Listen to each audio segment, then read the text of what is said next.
5, 4, 3, 2, 1.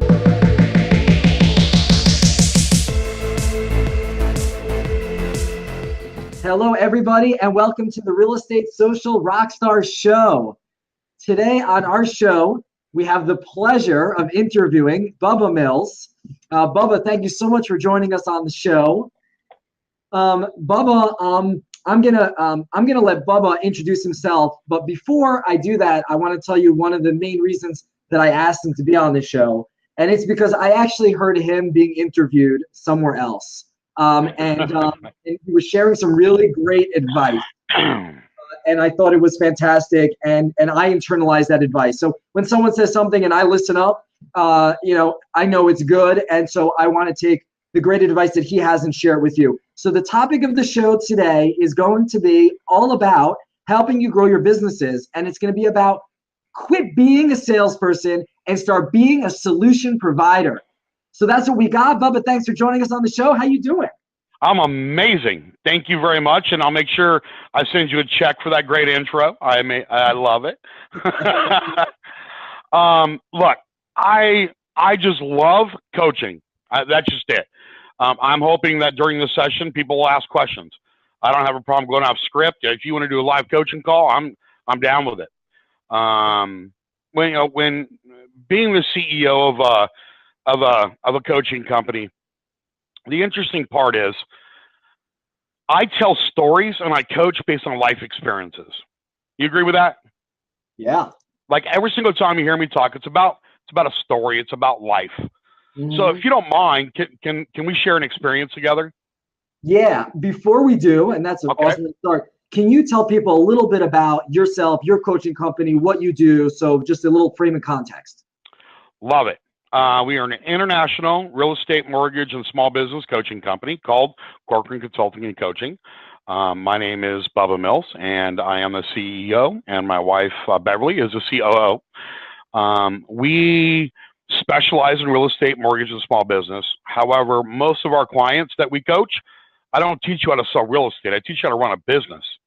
There's not very many business coaches out there that have an expertise in those three categories. They're more business coaches like core, so on and so forth, which I absolutely love. We do not coach single agents. We only coach teams, franchise owners, and independents. So if there's anybody out there that's a single agent listening to this, you're happy to call my office and we can help you find another coach. There's many coaches out there. We live in this world. We are here. We coach 102 out of the top 250 agents on the Wall Street Journal list. What'd you say, Michael? I said you stay in your lane. Yep, that's it. I mean, that's where we live. And you know what? We do it. We're great at it. I mean, we're not as big as everybody else. Most of our clients, you don't know, because you don't know. Our job is to work in the background of our clients. Gotcha. Cool. Awesome. So with that introduction, for all the viewers out there who are watching now, for those who might be listening to this on a podcast later, whatever may be, I can tell you that you're definitely going to learn some stuff on this call. And whether you're on a team or an independent, I'm sure there's a lot of principles that can be shared across the board.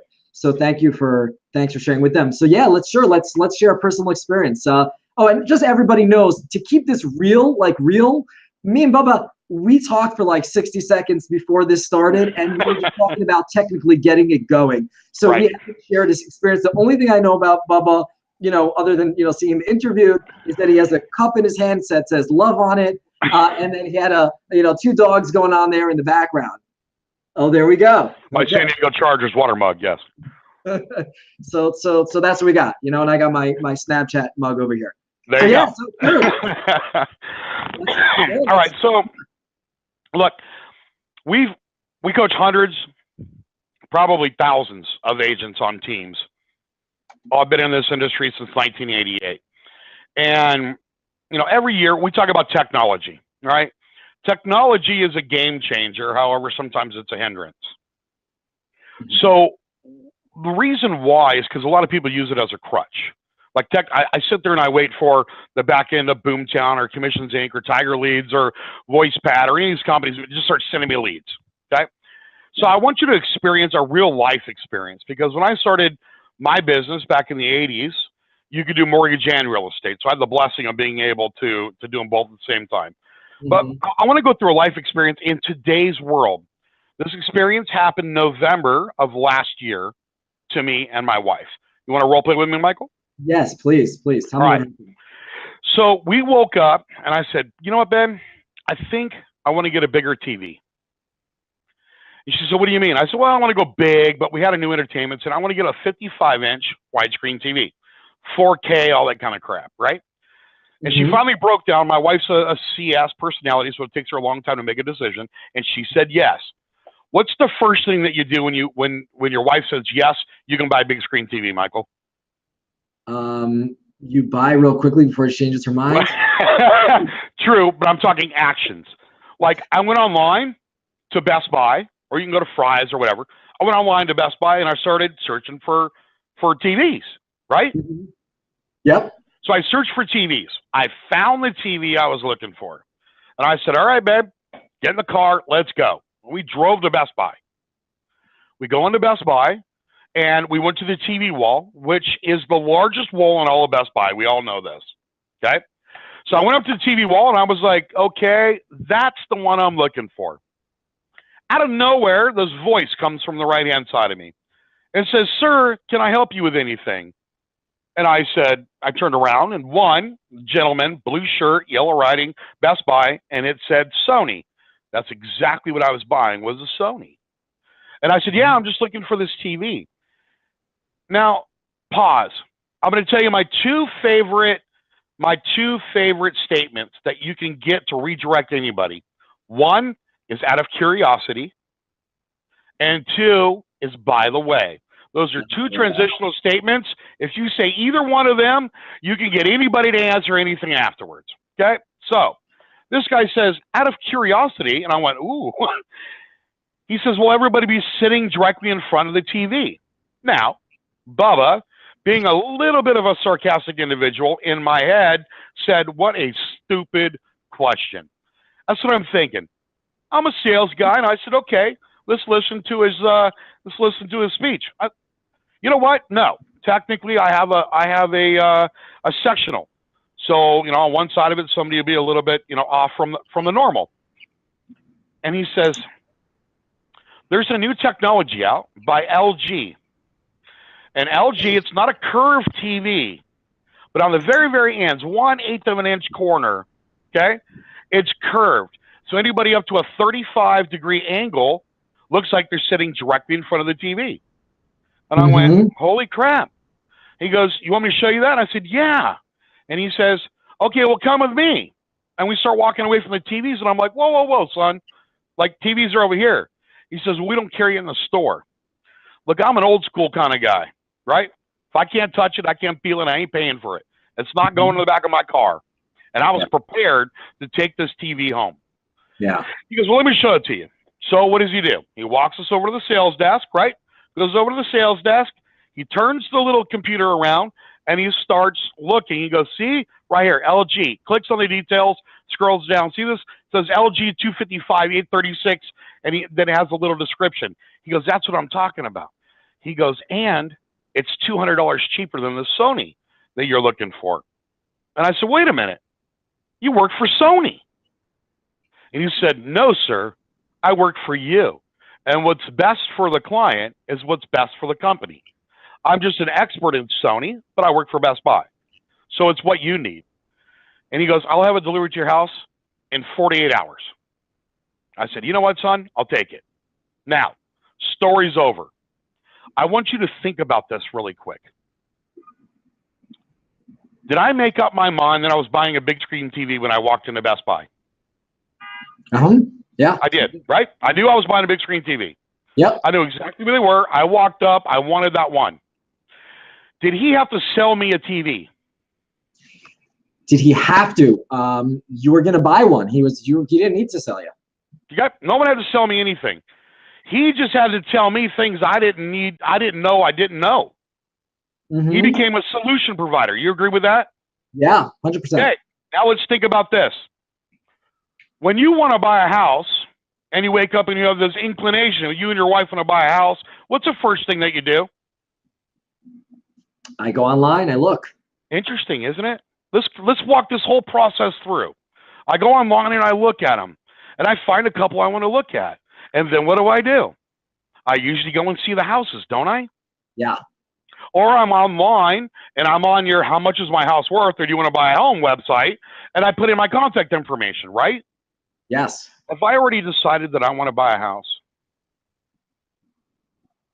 hello? Have I already decided that I want to buy a house? Yes. Then why in the hell am I a salesperson? I'm not selling anybody anything. See, the challenge that we have in our life is that we think we have to be these sweat hogs, awesome sales animals.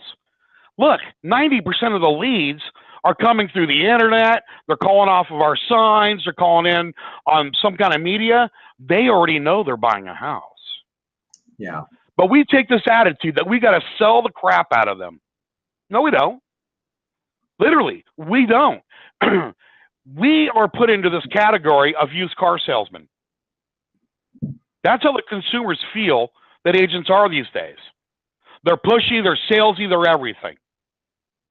I don't need to sell anybody. You call me on my sign. I just got to find out what problems you have to solve them. Mm-hmm. See, there's marketing 101. There's 3 steps.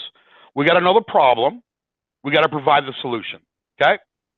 We know that there's 5,000 people within a 10-mile radius that can provide the same solution as me. The third one is pleasure. That's your value proposition. If we know the consumer's pain, that is, you know nothing about the house. You have a zestimate, right? You're on Realtor.com. You're on Homes.com. I don't care what it is, okay? You have not seen the house. You only know what that little algorithm is telling you what that house is worth. Based on historical analytical data, most of it's not current anyways. Mm-hmm. But the consumer doesn't know better. They don't know what they don't know unless we tell them what they need to know, right? Yep. So when we get on the phone with them and you say, oh, Mrs. Smith, I heard you say you have a family. The house you're looking at is actually on a corner. It's a 4-lane road, and there's a railroad track at the end of the block. Is that really what you're looking? Well, it didn't say that on Zillow. Well, no crap. Zillow's not a human. You know what I mean? Yeah. So our job is not to sell. They've already raised their hands. I want to buy or sell my house. Our job is to provide solutions. And if we take a solution provider approach, a servant's heart approach at people that are contacting us in regards to real estate, I guarantee you conversion is going to immediately increase because you don't sound like a slimy used car salesman. You don't sound like a salesman at all. It's asking the right questions. Out of curiosity, how many houses have you seen the inside of in the last 30 days? I'll tell you right now what step in the home buying process you're in, and I'm also going to know if you're represented by an agent with one simple question. Yeah. Agree? Yeah. A couple of things, and I was actually sitting here taking notes while you were talking, because you said a few things that I want to go back to because I think they should be emphasized. First of all, and then we have some questions. First of all, you said 2 transitionary phrases, which I use all the time. So when you actually labeled it, I was like 2 thumbs up. Okay. I wrote down over here, one of the transitionary phrases. Let me pull it up over here. Sometimes when I'm speaking to someone, I'll be like, just by the way, asking them a question, right? Yep. So, and there were 2 that you used. What are the 2 best transitionary statements? If you could just repeat them, so I don't have to. By the way.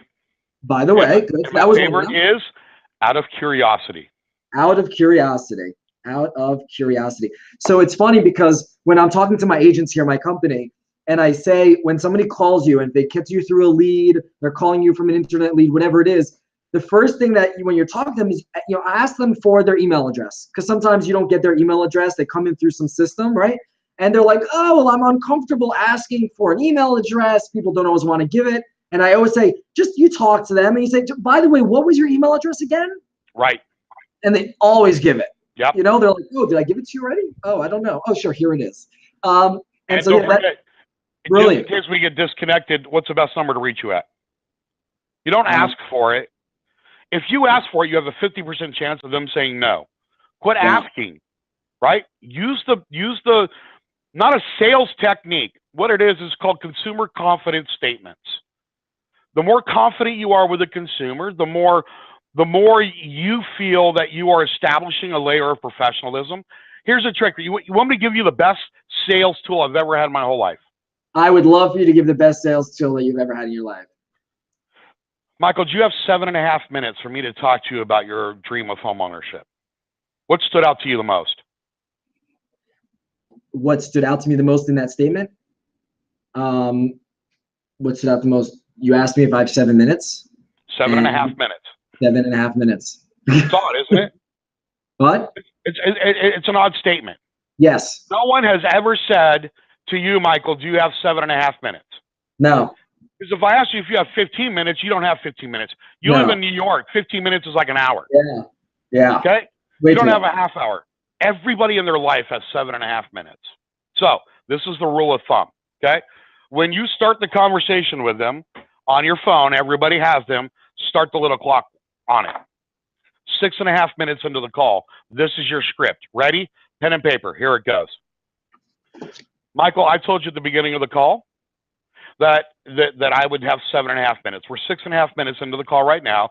It sounds like we're having a great conversation. However, I think there's more questions that you need to ask in regards to the home buying process. So here's a couple options. We can go ahead and continue talking now, or if you would like, we could schedule time later for another conversation. 90% of the people said, well, what the hell? I already got time now. Right? Yeah. The other 10%, who cares if we reschedule it? I know they weren't interested anyways. So who cares?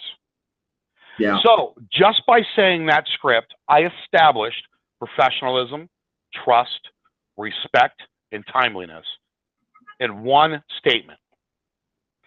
See, when I used to run an REO company, I used to list a house for $387,456. Mm-hmm. Why does everybody list it for $387,000? That's just as big. I listed for $387,436. What's the value of my house? Exactly there. You want to negotiate from there? Let's do this. You throw round numbers out, the first thing a consumer says, it's negotiable. Right. But we always use round numbers. At least put $500, $387,500 if you feel uncomfortable. There's no MOS. Okay, depending on where you're at, you don't have one. But there's no MOS that says you have to use round numbers. Why is everybody doing it? Yeah, that's a good point. I don't understand it. Yeah, I think some people do it. I guess it depends where in your marketplace, because sometimes it works with like search parameters. So if you search up to 380, let's say, if you're searching up to like, $50,000 increments, it works in that way. And tell me what you think. I'm curious about this. I would normally say not to put it at a 387, because I would say you look odd compared to all the other listings that are on the market. And maybe sometimes it's good to stick out, but sometimes also it might make the other person be like, oh, you're an odd one. You're listing something's a little different. Something, that broker does things a little different. So I'm curious what you think about that. Isn't that a blessing? I love it when people say Bubba's different. Because everybody, it's just like I asked the same question, all right? When do people do open houses? On Sunday between noon and 4. So let me ask you a question. Have you ever looked to see how many open houses are being held on Sunday from noon to 4? I'm going to guarantee you it's going to be, depending on your market, north of 60 houses. And you say, well, God, Bubba, I can't get anybody in my house. Well, no crap. You're competing against 60 other ones. Yeah. Why are you doing it at the same time? Saturday at 9:30 a.m. is an amazing time to have an open house. It's the beginning of the weekend. It's the first open of the entire community. People that want to look at houses on the weekend, they're anxious. They want to get out. They're at Starbucks at 5 o'clock getting coffee, right? I'm going to be the first open in the entire area. And I do it for 1 hour in the morning from 8:30 to 9:30, and I'll do it at night from 6:30 to 7:30. Same house, 1 hour apiece. When that person leaves, okay, I send a little video, a 15-second video, and it says, thank you for stopping by my open house. I would love to help you with your home ownership dreams. give me a call, 1-800-555-1212, and I'd love to be able to set up an appointment to get you exclusive showings. And you have that on your phone. That person leaves your open house. Wait 1 minute, text. Do I know if it's a good phone number? Got that right. I know it's a good phone number. And two, it's like a V card. It's now in their text. My picture is looking at you on the text. Now, let me ask you a question. If you went and looked at 10 houses after mine, you think anybody else does that? Yeah, no. Why do we keep doing the same thing over and over again and expecting to get different results? I don't understand the concept. Yeah, that's good. One other thing that I wanted to bring back, wanted to go back to that you said was, you talked about the three things. You said know the problem, provide a solution, and pleasure. These are be the pleasure. Be the pleasure. And it actually, I want to drive this home a little bit to our New York City marketplace, right? So I have a brokerage firm in New York City, and some of the, we do a lot of sales, but we also do rentals. And in our marketplace, you go out there and you post open listings, they call them. You go and you advertise properties that any agent can advertise for rent, and people call you on those advertisements. 9 out of 10 times, they do not rent the apartment that you're listing. Correct. As a matter of fact, if the listing is so good, by the time you schedule to get them in there, someone else took it. Correct.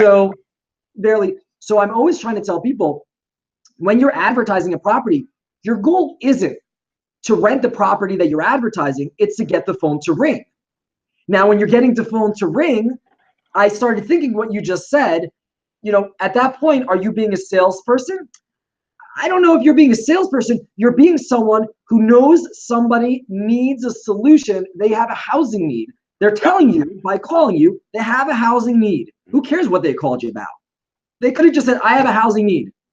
Yep. Start there. Help me. So yeah, that really meant to me. Yeah. The interesting part, especially when you're in rental markets too, your job is to have a large database of people looking.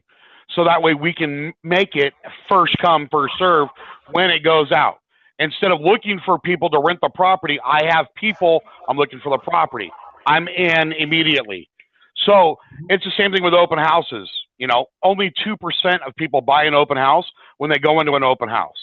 I do an open house, of course, to get exposure to that property. However, I want buyer leads to just sell them another house. It's not going to be the one you have now. Yeah. Sales is a pipeline.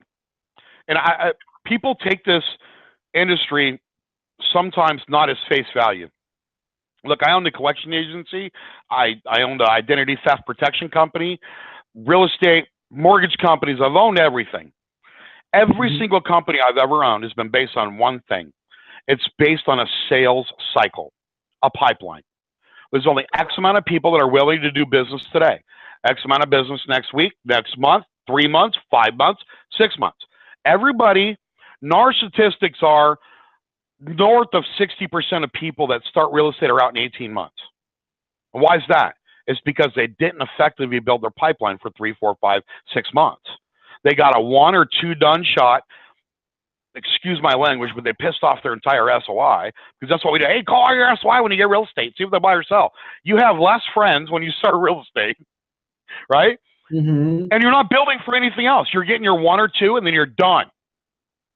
Yeah. You need to build a pipeline.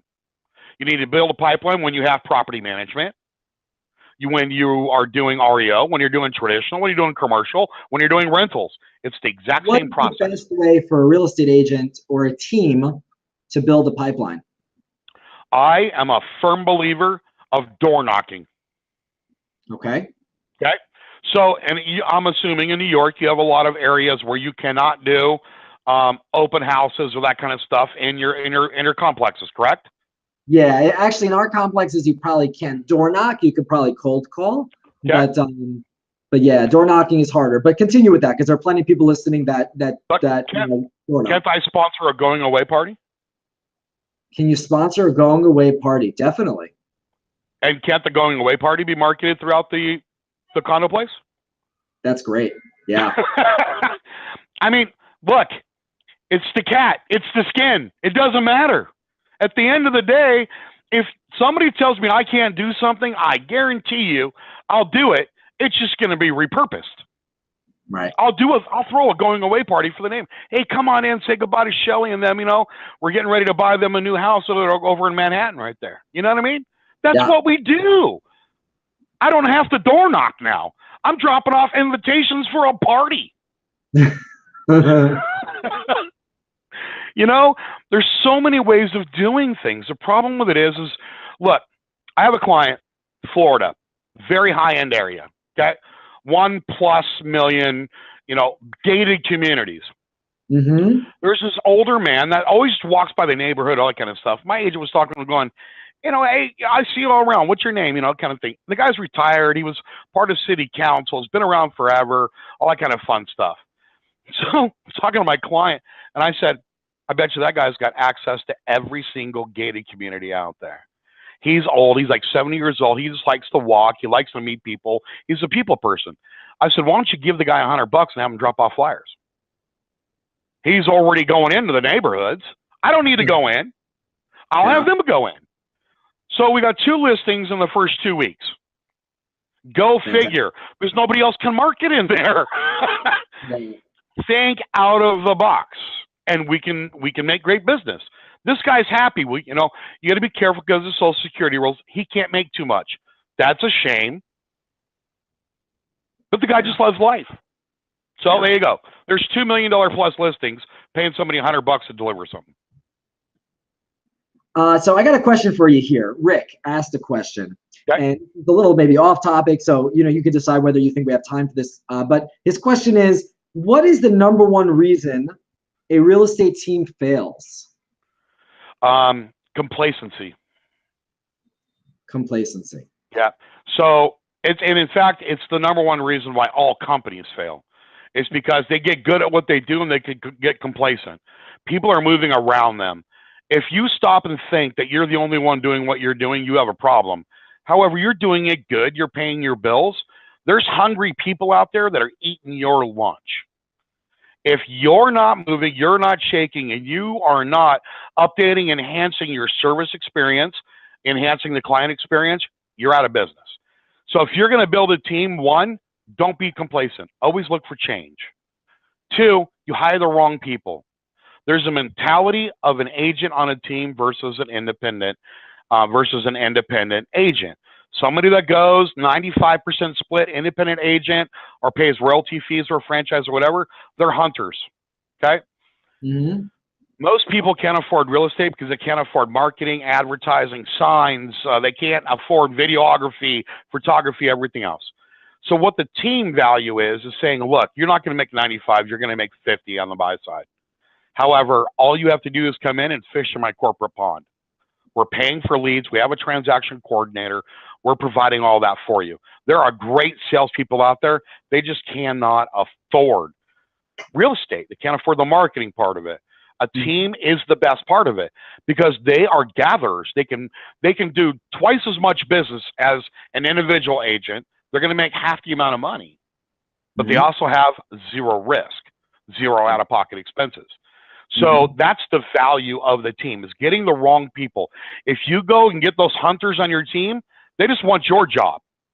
We need to find the gatherers. Those are the best people to put on the team. Hopefully that helps. Yeah, no, that's great. So there you go. And let me see if we have one other question for the show over here, because I know that we're beginning to pick up a bunch of comments. Let's do it again.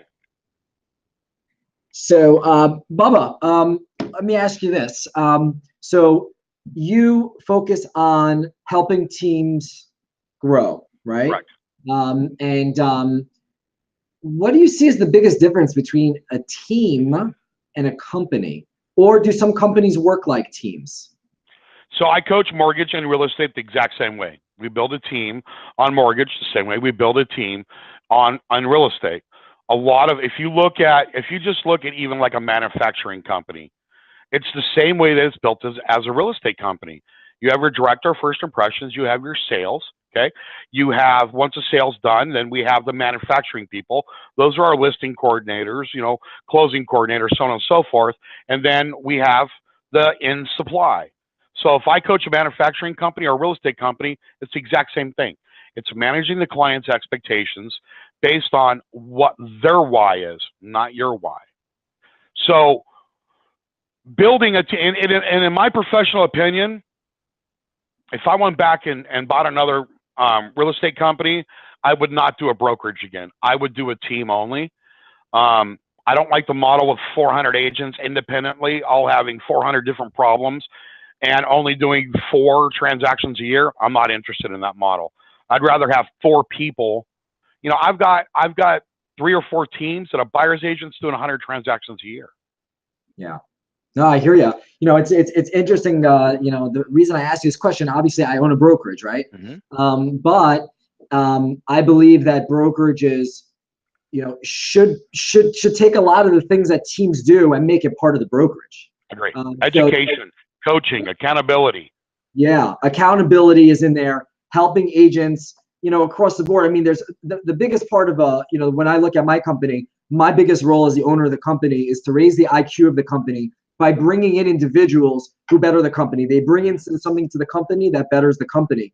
Yep. But from the company's perspective also, we definitely don't have a company where we hire people, we give them a desk, and we hope they do a couple of deals and we kind of disappear, maybe a traditional model. We definitely don't have that model at all. I would say that when people look at our company, our actual like when people say, what is your company? We are a powerful group of individuals that work together as a team. There you go. That is our company. So while we do allow agents to do their thing, build their business, so on and so forth, I also would hate to ever get to a point where you're just bringing an agent, you give them a desk, you say good luck. Yep. And, basically, you're just hoping they're not smart enough to leave. Right. Exactly. They're not looking, 74% of all people are looking for a new job every single day. My job is when my team leaves my office that I gave them enough value to come back tomorrow. That's just it. It's the same thing in real estate, especially with independent agents. They're independent agents for a reason. You're independent. You can't tell me I can't hold you accountable, because if I set the expectations up front, I say, look, this is how the team goes. I use this description. Have you ever touched a unicorn? No. Can you describe a unicorn? Yes, I can try. That's your culture. You can't touch a culture. But if everybody can describe what a unicorn looks like, it's a feeling, it's a sense. They know when they're in a great culture or not. Now, if some guy's, explaining a unicorn that looks like a donkey and one like a racehorse, we have a bad culture. You can't touch it. It's something. If they can't do it, your culture's a myth. It's not true. It's just like a unicorn. So what I'm interpreting you saying is you're saying if you went back into the real estate, agency business, you would have a team and not a company. I think what you might find or what you might end up is you might have a team or you might have a company that just works like a team. True. And that's what I see as the future of this business. That's at least the vision for our company. We definitely we do see agents as having their own business. Yep. And we encourage agents to grow their business and build their reputation, and there is no limit. At the same time, being a leader of the company, we're there to help them build their business. And with some agents, that means help them with getting leads. With other agents, maybe they have leads, but they need systems. With some of the agents, they have systems to get leads, but they don't have a marketing in place to make that happen. And for some people, they're rock stars in and of themselves, but they want to be surrounded by other rock stars as well because they perform so much better when they're surrounded by those right individuals. I think even I don't like that they call teams in companies because, essentially some of the times they're actually companies in companies. I see we're a team, but we are a company. True. Yeah. Look, I've got several clients that have a team and an independent brokerage. You know what I mean? So we give them the option. I have several clients that we build pods. So you're on the team and you say, look, I want to go out and do my own thing. Well, I want to keep you under the brand, right? Mm-hmm. So what is your own thing? Oh, well, I want to make more money. That's what it comes down to. Yeah. Great. So if you want to use our systems, our processes, our everything, but you want to have the expenses where it's your liability instead of mine, we'll build another team under a team and put a listing partner, buyer's agent, and a transaction coordinator together, and you can build that team, get the higher split, keep it under the brand. There's so many different ways of doing it, but you're right. You just kind of slapped me right across the face and made me wake up. You're 100% well, I own a brokerage, correct. So I've definitely thought about this quite a bit, you know. So and I used to. a team is a group of individuals that are they're their own, working as a group for a company. I see your definition there, and it's true. I mean, if you look at almost any company out there, you know, most people don't understand that our industry, in some areas, are the largest gross revenue company in the entire city. I've got teams that are doing $200-300 million a year, and I say, hey, you know what? Your McDonald's isn't doing that much. But you don't see yourself as a company. Oh, we're just agents. No, you're a company. You have more gross receipts than half of your fast food franchises do. You know what I mean? And I'm glad that you have that thought. We are a company. That's our job, is to run a company. It's a brand. And people can work in the brand in different layers. Yeah. So like for me, when I think of what's my dream for my company, because we're going to go national, you know, big aspirations.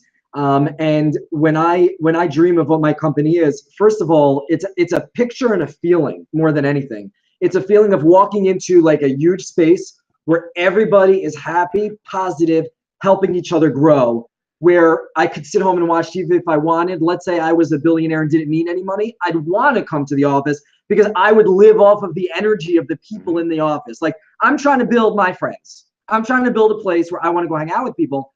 And now that can turn into a million different things. That can turn into an agent who built something great and has an office. That can turn into an agent who's in a team where they're getting leads from the company and we develop a platform. There's so many different ways, right? Just like, you know, some companies have lots of different departments that work in many different ways. So I think that there's no limit in terms of what people can do. What I find is unfortunate with some brokerage companies is that they maybe have an understanding that the business can be run in different ways, but you still need to run it. You still need the person that puts the person in the right department. You need to. What a great concept. So, you know, and look, you nailed it 100%. You know, and it's the same analogy as, hey, Bubba, what's the best CRM to use? The one you use. I don't care what, just use one. And it's the same thing. You have a broker, run the brokerage, run it like a company. A lot of people are in this thing for money. I started my industry for service. It's a very servant's heart, you know, based industry. Money's never been a problem. You know, it just comes. As long as I serve, people will be there. But it is funny because I saw your eyes get this big, and I saw this grin this big when you started talking about the future of your company. And that's the unicorn that I'm talking about. It's the feeling you get with doing with this. You know what I mean? It's walls. It looks like everybody else's company. That's it. It's the culture that makes it different. Yeah. It's funny because people, they come in and they ask me, so what's your goal with your company? Like, do you have a certain number of agents? Do you have revenue? Do you have this, that? And yeah, of course I have like benchmarks of things that you need to grow. You need revenue to pay for growth. But it's the vision. It's the, you know, I hate to use the word culture almost because everybody says culture nowadays. It's overplayed. But it's the feeling that I get in my picture of where we're going. And when I bring in an agent and I see them succeed and I see their business flourish and I had some hand in leading them in the direction of success, I helped them, I shared with them, I gave them, I had something to do with that success. You know, that for me is what does it. And fortunately, you know, our company's grown quite fast right now. And every time that somebody comes in, you know, they're always surprised that, you know, it's not the number of agents that I'm gunning for, you know? Right. That just doesn't excite me. I don't know, 500 agents. I mean, I'm not saying I'm not going to have 500 agents. Probably I will. But that's not what excites me. What excites me is if I have 500 rock stars who I'm going to love hanging out with, who are going to better my life, who I'm going to derive energy from and give it back. That's a dream. So I can see we definitely see things the same way. So that's awesome to go there with you. Yes, that was a great conversation. Yeah. We should have scripted this. Well, it was weird, because for a minute, you know what I love about this live? Let me throw this out there. I haven't before. I've done a few of these live interviews. What I love about live is, since we didn't talk about it before, this conversation, started going in the direction of companies are, I would have a team. I don't know if I'd have a company. It doesn't make companies look great. And, if this wasn't live, maybe like I would have been like, hey, this is not, I don't know, Bubba, do you know I own a company? Like, let's not talk about it. It might have not happened, right? And I love about live that you went out there. I don't stop you. You got your opinion. Maybe we would have come to an agreement or a disagreement. But opinions are great. Good to hear them. Good to learn from them. And it's just it's cool that at the end of the day, by allowing this to happen, by not stopping, cutting you off, and you, of course, giving me that respect as well, that we actually realize, wait a minute, we're saying the same things. It's syntax a little bit. Yep. So thank you. There is no one way of doing anything. Yeah. I mean, and I'll give you a perfect example. We've got a client, it's a husband and wife. They hate people. They want to do between 125 and 175 transactions a year. They don't want buyer's agents. They don't want anybody. They don't want people. They just do it themselves. They've been coaching with us for 7 years. And we just hired our first buyer's agent. It's their daughter. That's the way that they want it to be done. I got clients that do 900 transactions a year. And I got some that do 50 that have a $2.1 million average sales price. There is no one way to run a business. And if you think that you want to, and it's funny because people say, have you ever read Sun Tzu, The Art of Business? I have not. The Art of War. I'm telling you right now, everybody listening to this should read that book. It's one of the most powerful business books you'll ever read in your life. So they talk about imitation, right? So if I left and I took your stuff and opened up my own, okay, then the best I could ever be is second place because I'm imitating you. I took your stuff. Why do people want to keep imitating what other people are doing, knowing the best you can ever be is second? That's a horrible feeling. Like you're already starting out the first loser. Yeah. You know what I mean? I don't understand. We are entrepreneurs. We are business owners. I'm grabbing that clip. Yeah. It's true, It's like, look, I don't have a problem. Gary Keller, love him. Great businessman. Okay? Great businessman. Things he does drives me freaking nuts. Leonard, I don't care who it is. Each one of us have great things that I'll never do because that's just not me. Yeah. But there's other people that thrive in that. That's great, man. That's great. You name a brand, we coach a brand. And then you name an independent, we coach independents. I don't care what it is. I care about this, that my client is a savvy business person. That's all I care about. Okay? Fantastic. Because I'll never be the first place loser. It'll never happen. I'm a hunter, not a gatherer. Well, Bubba, thank you so much for this show. If people want to reach out to you, which I'm sure they will, because you've given some really, really great actionable tips. I wrote down stuff while you're talking. That's evidence. This stuff's great. I'm sure others will as well and be replaying this several times over. How do people reach you? You can send an email to successteam@corcorancoaching.com. That is CORCORAN coaching.com. Or give us a call at 1-800-957-8353. If you don't mind a 30-second plug, we're having an event in Orlando. Our leadership summit is November 9th through the 11th. You have to be a team lead, owner, or franchise owner. There's no independent agents allowed at this. We'll have probably 50 to 60 Wall Street Journal recipients there. It's a mastermind group. We only coach about 2 hours out of the 2 days. The rest of it are panels by your peers. We build a panel of a team that does 60 to a team that does 900.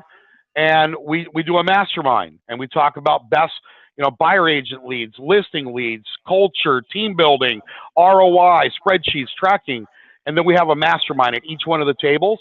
We collect all of the ideas, and then we provide it to all of the attendees. It's maxed at 225 people. We do have 64 seats left. So if you're interested, come on over, go to corcorancoaching.com and click on events. Thank you, Michael. I appreciate that. Of course. No, thank you for sharing that. I'm sure it's going to be awesome. Very, very cool. Bubba, once again, thank you so much for joining us on the Real Estate Social Rockstar Show. This has been really, really great. I learned a lot. Thank you for sharing. I know other people really appreciate your time, and thank you for investing in all of our futures.